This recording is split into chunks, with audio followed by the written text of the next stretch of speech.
Hey, my friends, Derek here from Bomb Socks with another day of Bomb Bites where we feast upon the words of Christ, and we always do it one bite at a time. So we need to get the saints from Nauvoo to Utah, and that is going to be a tough endeavor. It's going to be a tough trek, and I'm going to use that word a lot today. So let me show you, first of all, back in Nauvoo between 1844 and 1846, under the direction of Brigham Young, the saints did their best to keep peaceful and calm amidst the continued hostility towards them. Now, the Nauvoo Temple was dedicated to ordnance work in November of 1845. In fact, it wasn't even completely finished yet. But the saints feverishly worked on receiving their endowments in the temple. They worked so hard at that. By the end of 1845, over 1,000 saints had received their endowments because this was so important to give them the strength to get them to go. They didn't even get a chance to use that temple very much, but they used it for what it was needed for, and then they hightailed it out of there just because of persecution. Well, one of the coolest prophecies that Joseph Smith gave, now let me back up a little bit to 1842. Okay, so Joseph Smith said this: the saints will continue to suffer much affliction and will be driven to the Rocky Mountains. Now, keeping in mind, they had to leave the country. The United States at that point went to Missouri. And so in order to really get far away in the west, where none shall come to hurt or make afraid, they had to leave the country. And so they are heading to the Rocky Mountains. Many will apostatize. Others will be put to death by our persecutors or lose their lives in consequence of exposure or disease. And some of you will live to go and assist in making settlements and build cities and see the saints become a mighty people in the midst of the Rocky Mountains. Okay? Well, this whole experience, this pioneer trek, if you will, let me show you kind of what it looked like. This is known as the quote-unquote Mormon Trail, right? So you go basically 1,300 miles, and over a period of time, more than 70,000 pioneers made this trek to there. Now, I want to pause, and I want to take you that first 300 miles, more or less, which takes you to a place called Council Bluffs, okay? Let me show you what that 300 miles, that first 300 miles looked like, and it was crazy.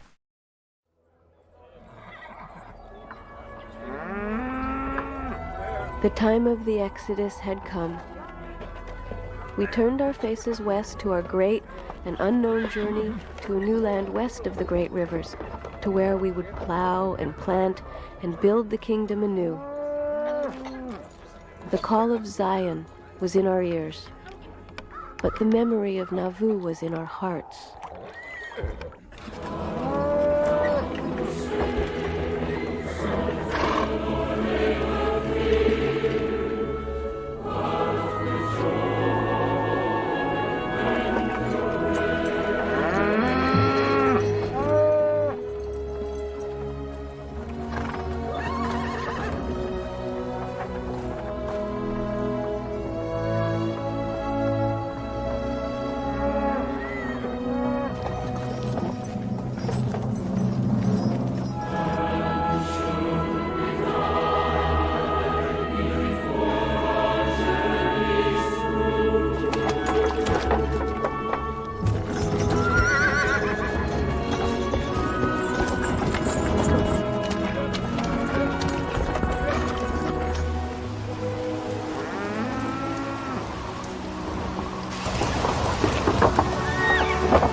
So again, lots of trials and difficulties. That's first 300 miles. So from there, they still have another 1,000 miles to get from Council Bluffs to Salt Lake City. So section 136 of the Doctrine and Covenants is really, it's the Pioneer Trek section. If you look at the section heading, it says, this is the word and will of the Lord given through President Brigham Young at winter quarters, the Camp of Israel, Omaha Nation, on the west bank of the Missouri River, near Council Bluffs, Iowa, if you've been there. So I'm going to have you do something for a minute. I'm going to have you look through this section. Now, again, this is given through Brigham Young, okay? He was leading the camp. At this point, he was not even officially president of the church, but he was leading the church as president of the Quorum of the 12 Apostles. He did not become president of the church until 1847. So look at these verses right here, and I tried to condense it a little bit. You got verses 2 through 8, 11, 16 through 32, and then 41 through 42. Now, again, you can go through the whole section if you want, but if you want to really kind of centralize it, you can look at these here. So I want to have you look for how to have a successful trek, because that's what Brigham is trying to tell them. Look, if you guys want to make it successfully on this adventure, here's what you do. So as I'm doing this for you, when I mean trek, I don't mean just the pioneer ones. I know many of you have probably been on pioneer treks, and those are fine, but I want to show you this. The word trek means a long, difficult journey. And some of you are like, oh, you mean like life? Yes, that's exactly what I mean. So I want you to find anything that you think will help you make it through this life successfully. So go through those verses, and we'll talk about a couple of them. Okay, well, there's plenty of them in there. Let me just focus on a couple. I mean, you go to verse number 4. This shall be our covenant, that we will walk in all the ordinances of the Lord. I'll tell you what, one of the most important things we can do is focus on the importance of ordinances. What ordinances have we had, and what is our next ordinance that we need to look forward to and prepare for properly? So this shall be our covenant. We do this. That becomes literally us walking in those ordinances and staying on that covenant path, as you've heard that phrase many times. I love verse number 11. There's some cool symbolism here if you want to look at it this way. And if you do this with a pure heart in all faithfulness, ye shall be blessed. You shall be blessed in your flocks and in your herds and in your fields and in your houses and in your families. You know, you could look at that very much to what we go through. You know, you stay faithful, you will be blessed in not only your spiritual affairs, but your temporal affairs. And it doesn't mean you're going to be filthy rich, but it means the Lord will provide and help you as you stay faithful. And you go down to verses 31 and 32.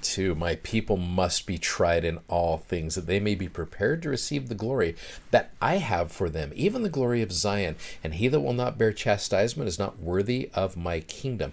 Let him that is ignorant, meaning without knowledge, let him learn wisdom by humbling himself, calling upon the Lord his God, that his eyes may be open, that he may be see, and that his ears open, that he may hear. There are great messages for you and I through this.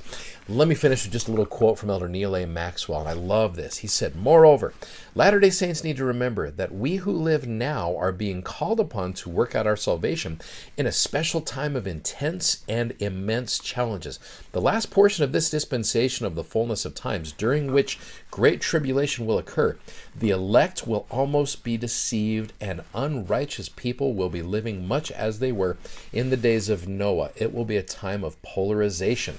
Now you're seeing this. This was years ago that Elder Maxwell said this. Therefore, though we have rightly applauded our ancestors for their spiritual achievements, and do not and must not discount them now, those of us who prevail today will have done no small thing.